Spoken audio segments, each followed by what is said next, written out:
welcome to the Kindness Podcast Live. I'm so glad that you would join us today. I think today's session is going to be super helpful.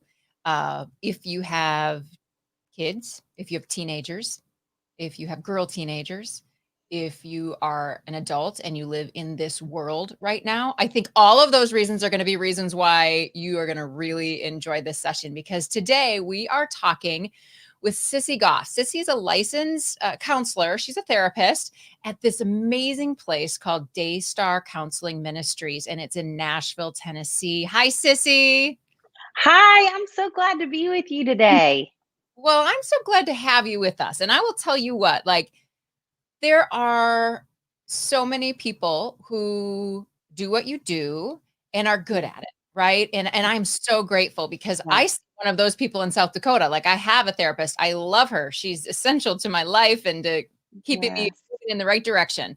But the one thing that stood out to me about you is that whether I was reading your latest book, Brave, or whether I was listening to your podcast, Raising Boys and Girls, or anything else I've come across about you, you say, I wish I could be there with you. And there's something about those words. Why do you say that? I wish I could be there with you. We could talk about pre-pandemic, during the pandemic, but especially right now, I just feel like everybody is doing the best that they can. Everybody's working so hard at whatever we're doing in terms of work. And so I think always it feels like I learn better when someone's coming alongside me than when someone's trying to drag me along. And so I think I just feel like it is such a gift to get to sit with folks in my counseling office, because when you can see someone's face and you're in their presence, it feels so different. So I think everybody that I'm talking to, I just want to replicate that feeling as much as possible, that we're just kind of in it together, because we sure need to be right now. Yeah. And that's the sense I get. That's what I love, is you say, I wish I could be there with you, but since I can't, here are some thoughts on the podcast. Here are some thoughts in a book that I wrote down. And it makes me feel like she really wrote this because she cares about teenagers, and she cares about me as a mom of a teenager, not because, hey, I want to go out on the speaking circuit, so I had to, get another book out quick. So thank you for that authenticity. Thanks for saying that, Nicole. Yeah, it's just beautiful. So the book is called Brave, a teen girl's guide to beating worry and anxiety. And so I think the first thing I want to know from you is, when we talk about fear or worry or anxiety, are we talking about the same thing? No, I don't think so at all. And I think fear, I would say the primary difference is fear comes up when we're in the presence of something we're afraid of. So if I'm afraid of spiders, I'm only going to be afraid of that if there is a spider around me, or I think there might be one. And then when the threat's gone, my fear's gone. Whereas worry, I think we all worry to some degree. It's a little bit more pervasive. We can worry in a really anticipatory way. We can actually drum up worry. I talk in the Brave book about rumination and how often we can just think and overthink to the point that we get ourselves worried, which the brain chemistry actually gets involved in that process. But then anxiety, I think, is more, we all have intrusive thoughts every day. So it pops into our head that the worst thing we can imagine happening might happen. Like something bad is happening to our kids or our dog or to us, or, someone's going to get sick, whatever it is. And when we don't have anxiety, those intrusive thoughts come and then they go. But if I have anxiety, that thought pops into my head and it gets stuck. And I say to kids all the time in my office, it's like the one loop roller coaster at the fair. So that thought just circles around and around and around. And I don't know what to do. Yes. And I lay in bed thinking about it, or I go along my day and I get distracted by it over and over. So I would say that categorizes anxiety to me for kids or grownups. Brilliant. Well, I want to say hi to Aleph, who is joining us this morning, and just to say to everyone who is watching, if you have a question for Sissy, pop in here, put it in the comments, and I would love to share those questions with Sissy, because I'm sure your questions are probably more pertinent than mine are right now, because whatever. You're in your place. So I'd love to share where you are in your place with Sissy. And yes, be in the present. Future isn't there yet. Worry is future tense. Yes. So, do you feel when you talk about that loop in the loop in the loop of anxiety that more teenage girls or teenagers in general are there than they were when you and I were teens? Oh, absolutely. I mean, even 5 years ago, 4 years ago, actually, we wrote this book called Are My Kids on Track? And the research for that book said that 1 in 8 kids were dealing with anxiety, with girls twice as likely. Fast forward to 2 years ago, we were at 1 in 4 kids. Pre-pandemic, it had doubled that quickly. Girls, again, twice as likely. Today, we're at 1 in 3. And so it just keeps ramping up exponentially. And now, one of the things I'm seeing in my counseling office is the anxiety is rippling over into depression, which is why we really want to step in and help. And especially in the pandemic, it feels like it just keeps getting worse. I had a friend say to me recently, "Is it just me or are suicide rates on the rise?" They are. Yes. It, Yeah. I was the 8th grade kid who couldn't see a vision for tomorrow and Mm, didn't want a tomorrow. Uh, mm, and yet I'm, you know, I somehow survived a suicide attempt and mm. able to Gosh. see things from a totally different perspective. And that is what makes me so excited to help others and to talk about the power of kindness and the power of that encouraging word and those sorts of things. But Sissy, is there anything that happened when you were growing up? Did you feel any of these things that made you want to help in this specific, career choice that you have? Yes, I mean, I think we probably all do that to some degree. I think we become the people we wish we had had in our lives when we were growing up, and I think that drove part of what I'm doing for sure. And I think I was anxious, but I'm older than you are, and when I was growing up, no one was in counseling, or we didn't talk about it if we were. I still remember having several friends that were in my sorority in college who disappeared for a semester, came back, and no one said a peep. No one said a word to them about what was going on, which is terrible when you think about it. But we grew up in that time, and I think what I did with my anxiety, and I sit with so many moms, particularly who are in this place, is I think I funneled it into this type A personality where I didn't know what else to do. And so my primary coping skill became productivity. Succeed. Yes. Exactly. Yeah. Yes. And so I sit, one of the things going on with anxiety in kids is if, as a parent, you have anxiety, your kids are 7 times more likely to have it themselves. And and because we weren't in counseling growing up, I sit with so many parents, and I would imagine you're like this too, Nicole. But there are times I'll sit with a couple and or a single parent and I can feel the anxiety in the room, like it's palpable. And I'll say, "Do you happen to have any family history for anxiety?" And they'll say, "No, we don't have any in our family." But because we weren't in counseling, I think we didn't know. And so helping understand what's going on with you as an adult can help just generationally the kids that we love too, and curbing what's going on for them.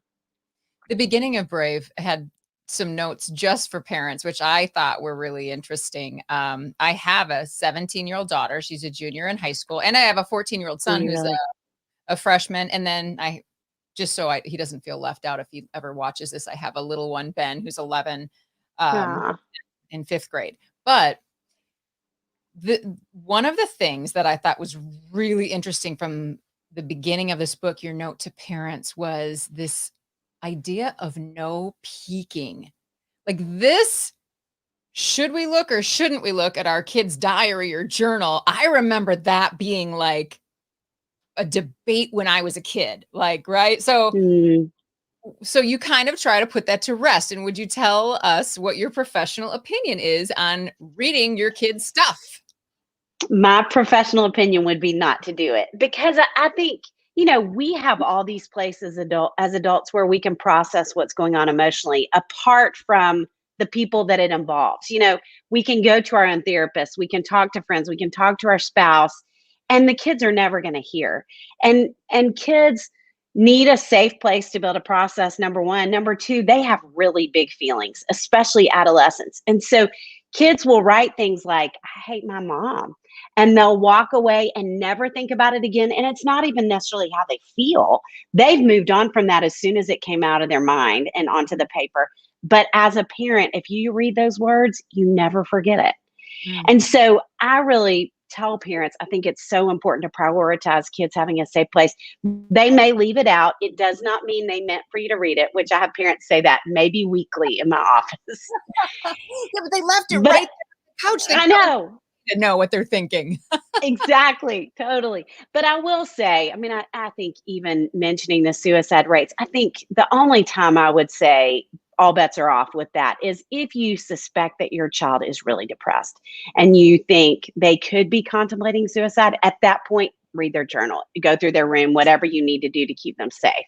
But otherwise, I think it needs to be a place. And the Brave Book is really meant to be a journal. There are lots of places for journaling. So basically, I say to parents, leave it alone. Flat out. It's Hopefully graciously. Yeah. What are some of the best practices you have for teens? In terms of worry and anxiety and beating it specifically, is that what you mean? I know that you talk about social media, but also, I think that there are other things that I've heard you mention, like get a pet, just Yes. sort of just kind of more original ideas or larger ideas than just, when you're feeling anxiety, you should take a warm bath. Right. Yes. Kind of practical coping strategies. Yeah. Yeah. I mean, I think journaling would be a huge one. I think that's really important. I think getting outside, if where you live is warm enough to do that, where you live might not be warm enough right now to do that. But movement, I think, is so helpful. We want to preventatively doing, like, I love the Calm app or Calm Kids and Headspace. Yeah. I think what happens to our brains, if we're anxious, so you probably know this, but the amygdala kind of hijacks the brain, the fight or flight region of the brain. And when it does, the blood flow goes there and it leaves the prefrontal cortex that helps us think rationally and manage our emotions. And so 20 seconds of deep breathing resets the amygdala. So, and if our blood flow is shifting to the amygdala because we're anxious, the more often it does it, the more likely it is to, because the amygdala actually enlarges. And so we don't want to just do deep breathing if we're in the middle of a panic attack or something, or we feel one coming on. We want to do it preventatively. And that's where I think apps like that are really helpful, just to have that as kind of a daily practice. So that's another one I would say. Getting a pet, I tell parents in my office probably every week, I think your child needs a pet, because that act of petting a dog or petting a cat, I don't know what else you can pet, goldfish, that doesn't work, but it releases endorphins in our brain, oxytocins in our brain, the nurturing hormone. And I have so many kids who will say to me, the person I talk to the most is my dog. So I think that's a really great one too. And you counsel with a dog, with Lucy, right? I do. I have a little Havanese that counsels with me every day. She works really hard. Yeah. Well, in Daystar, I thought was so interesting because you aren't the only one there that has a dog. No, we have 13 counselors and we have 5 dogs on staff. And so many parents, the first time they meet with me, will say, the only way I got my child here is because you have dogs. Yeah. So it works. So talk about when parents should step in and say, let's go visit the dogs, or, Yeah. I think Right. maybe you might want to talk to somebody, a professional, because that can be, yeah, I remember when when somebody suggested I seek therapy, it was jarring to me at first. I was like, Yes. what are you saying? Something's wrong with me? That's the Yeah. last thing I want to hear, is that something's wrong with me. Right. When I wrote, so there are 3 books kind of in this series, one for parents called Raising Worry-Free Girls, one for little girls called Braver, Stronger, Smarter, and then Brave for adolescents. And when I wrote them, I kind of joked that the intention was to work people like me out of a job. Like, my hope, there's such practical things in there. My hope is that families can do these things and not have to go to counseling, because anxiety is very treatable. It's the most prevalent disorder among kids, but it's the most treatable. And so that I say to parents, and often when families will call Daystar, we'll say to them, try read this book at home, try these things. If it doesn't work after a couple of months, that's when I would say to go seek therapy. So that's my hope that families can do. And if you're listening and you have a boy, the same ideas from Raising Worry Free Girls work for boys also. It's kind of our first practices we use in the office. But Nicole, I think my favorite thing I ever heard a parent say, and it wasn't too long ago, a mom said to me, I was trying to figure out how to get my child to come in and do counseling. And she said, I told them that one of our primary jobs as your parent is to build your team. And we have somebody that's helping with your body, that's helping you physically, that's your doctor. We have people that are helping you academically, that are your teachers. And so, of course, we're going to have somebody who's going to step in emotionally. And so, there's nothing wrong with you. In fact, this just means we think you're doing a lot of things great. We want to help you be your best self. And so, we're going to have an emotional person on your team too. And we're going to go see them for a few times, and we might not go back for a couple of years. But anytime you want, over your growing up, this is going to be your person in your place, which is such a beautiful, taking the shame out of it way to talk about it. Yes, it is. It is, because that's exactly what it is. One more person for the team. Wow. Yes. Love it. Okay, so this one comes up a lot amongst mom groups that talk. How about teens and technology? Do you have any thoughts on that? I definitely think it's contributing to anxiety. And I have some pretty specific thoughts in the Brave book about it. But I think, you know, I need to preface this by saying my colleagues and I at Daystar would collectively say we've never seen parents as discouraged or weary as we're seeing them right now in the pandemic. And part of that, I think, is trying to stay on top of kids' technology use. Because, if they're Zooming from school, I mean, they're on screens more than they're ever on screens right now. And so I want to say some things, but I also want to say, I think the overarching idea right now is to give yourself grace with this. They're just going to be on it more. And so, as I say, we need to monitor and we need to limit. Also, give yourself some room right now. But I also think it's both things. It's that both and the idea of we do need to be aware of what they're doing, how much they're on screens. We need to be making sure adolescents will retreat to their rooms. And a lot of kids, if given the choice, will never come back out after they get home from school, or if they're Zooming, will just not come out all day long.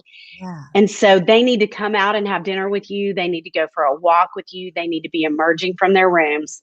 And we need to be making sure they're having that sense of face-to-face interaction is really important for them. So be aware of their usage.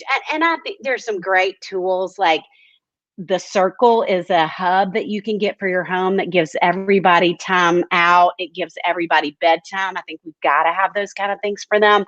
Also, I would say Bark is an app that I love that monitors social media usage for kids.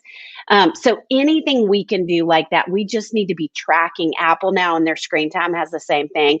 We need to be tracking what they're doing, and we need to be limiting it, because too much time can make anxiety worse. And social media too, the comparison that takes place there right now is, I think it's always hard, but right now when kids have varying levels of what they're allowed to do and they're seeing other kids who are getting to do more, it's just hard.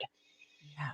And their brains aren't developed. It's hard for us, and our brains are developed. So we want to be really aware for them. Yeah. What haven't I asked that you really want to make sure that parents or teens who are watching this right now, that they know?